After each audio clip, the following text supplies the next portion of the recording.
உங்கள் கிரெடிட் கார்டுக்கு நீங்கள் பே பண்ண வேண்டிய டியூ அமௌண்ட்டை ஃபுல்லாக பே பண்ணாமல் மினிமம் டியூ அமௌண்ட் மட்டும் பே பண்ணிங்கன்னா என்ன ஆகுங்கிறத இந்த ஷார்ட்ஸில் பார்க்கலாம். ஃபார் எக்ஸாம்பிளுக்கு உங்கள் கார்டோட லிமிட் ஒரு 1 lakh இருக்குன்னு அஷ்யூம் பண்ணிக்கலாம். இதில் அவுட்ஸ்டாண்டிங் ஒரு 50,000 இருக்குன்னா நீங்கள் மினிமம் டியூவாக ஒரு 3%, அதாவது 1,500 மட்டும் பே பண்ணால் போதும். ஸோ நீங்கள் 50,000 பே பண்ணுறதுக்கு பதிலாக 1,500 மட்டும் பே பண்ணி பேலன்ஸ் இருக்கிற 48,500 கேரி ஃபார்வர்ட் பண்ணுறீங்க. இந்த 48,500 உங்களுக்கு ஒவ்வொரு நாளும் இன்ட்ரெஸ்ட் ஆட் ஆகும். இது ஒவ்வொரு பேங்க்கை பொறுத்து மாறும். பட் யூஸ்வலாக 42% இருக்கும். சில பேங்க்ஸில் இது 52.86% வரைக்கும் இருக்கும் per annumக்கு. ஸோ நம்ம 42% எடுத்துக்கலாம். பர் மந்த்துக்கு 3.5% வரும். நான் ஒவ்வொரு நாளும் உங்களுக்கு இன்ட்ரெஸ்ட் ஆட் ஆகும்னு சொன்னது, நீங்கள் மினிமம் டியூ அமௌண்ட்டை பே பண்ணி பேலன்ஸ் 48,500 நீங்கள் கேரி ஃபார்வர்ட் பண்ணீங்க இல்லையா, அந்த டேட்லேருந்து உங்களுக்கு கணக்கு இல்லை. நீங்கள் இந்த டிரான்சாக்ஷனை என்னைக்கு பண்ணீங்களோ அன்னையிலேருந்து உங்களுக்கு கணக்கு வரும். ஃபார் எக்ஸாம்பிளுக்கு இந்த கார்டை யூஸ் பண்ணி நீங்கள் ஒரு சில டிரான்சாக்ஷன் பண்ணுறீங்கன்னு அஷ்யூம் பண்ணி நான் இங்கே ஷோ பண்ணுறேன். இந்த டிரான்சாக்ஷன்ஸில் நீங்கள் மார்ச் 1ஆம் தேதி ஒரு 42,000 இந்த கார்டை யூஸ் பண்ணி பே பண்ணியிருக்கீங்க. மார்ச் 1லேருந்து ஏப்ரல் 4ஆம் தேதி வரைக்கும் 35 நாள் கணக்கு வருது. ஸோ இந்த 42,000 உங்களுக்கு 35 நாளுக்கான வட்டி மட்டும் 1,690 வருது. ஸோ இது மாதிரி நீங்கள் இந்த கார்டை யூஸ் பண்ணி பண்ண மற்ற டிரான்சாக்ஷனுக்கும் எவ்வளோ இன்ட்ரெஸ்ட் வருதுங்கிறத நான் இப்போ லிஸ்ட் பண்ணிடுறேன்.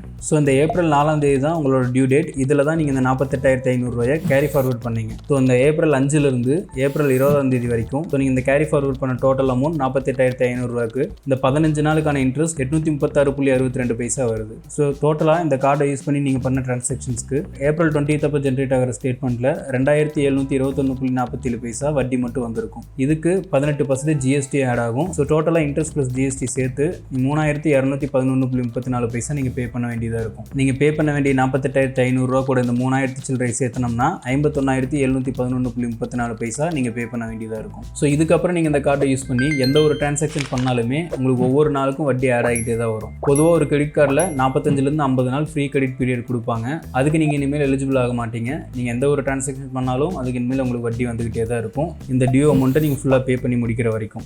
ஒன்ஸ் நீங்கள் இந்த அமௌண்ட்டை ஃபுல்லாக பே பண்ணி முடிச்சிட்டிங்கன்னா தான் உங்களுக்கு இந்த ஃப்ரீ கிரெடிட் பீரியட் கிடைக்கும். இதில் ஒரு நல்ல விஷயம் என்னென்னா, நீங்கள் மினிமம் டியூ அமௌண்ட்டாவது பே பண்ணது மட்டும்தான். சப்போஸ் நீங்கள் மினிமம் டியூ அமௌண்ட்டும் பே பண்ணலன்னா உங்களுக்கு லேட் பேமெண்ட் ஃபீஸும் ஆட் ஆகிருக்கும். இது 50,000 பொதுவாக 1,000லேருந்து 2,000 வரைக்கும் இருக்கும். இதுக்கும் ஜிஎஸ்டி ஆட் ஆகும். ஸோ இந்த 50,000 நீங்கள் பே பண்ணாமல் விட்டதுக்கு கிட்டத்தட்ட 5,000க்கு மேலே நீங்கள் வந்து பே பண்ண வேண்டியதாக இருக்கும். இந்த டிரான்சாக்ஷன்ஸை ரொம்பவே கிளியராக எக்ஸ்பிளைன் பண்ணி நான் ஆல்ரெடி ஒரு வீடியோ மேக் பண்ணிட்டேன். பட் ஷார்ட்ஸுங்கிறதுனால ஒரு லென்த்துக்கு மேலே என்னால் அந்த வீடியோ போட முடியல. இதை பற்றி இன்னுமே ரொம்ப டீட்டெயில்டாக ஒரு வீடியோ மேக் பண்ணி நம்ம சேனலில் சீக்கிரமாக ஒரு லாங் ஃபார்மேட் வீடியோவை போடுறேன். மறக்காமல் செக் பண்ணி பாருங்கள். உங்களுக்கு ரொம்ப யூஸ்ஃபுல்லாக இருக்கும்.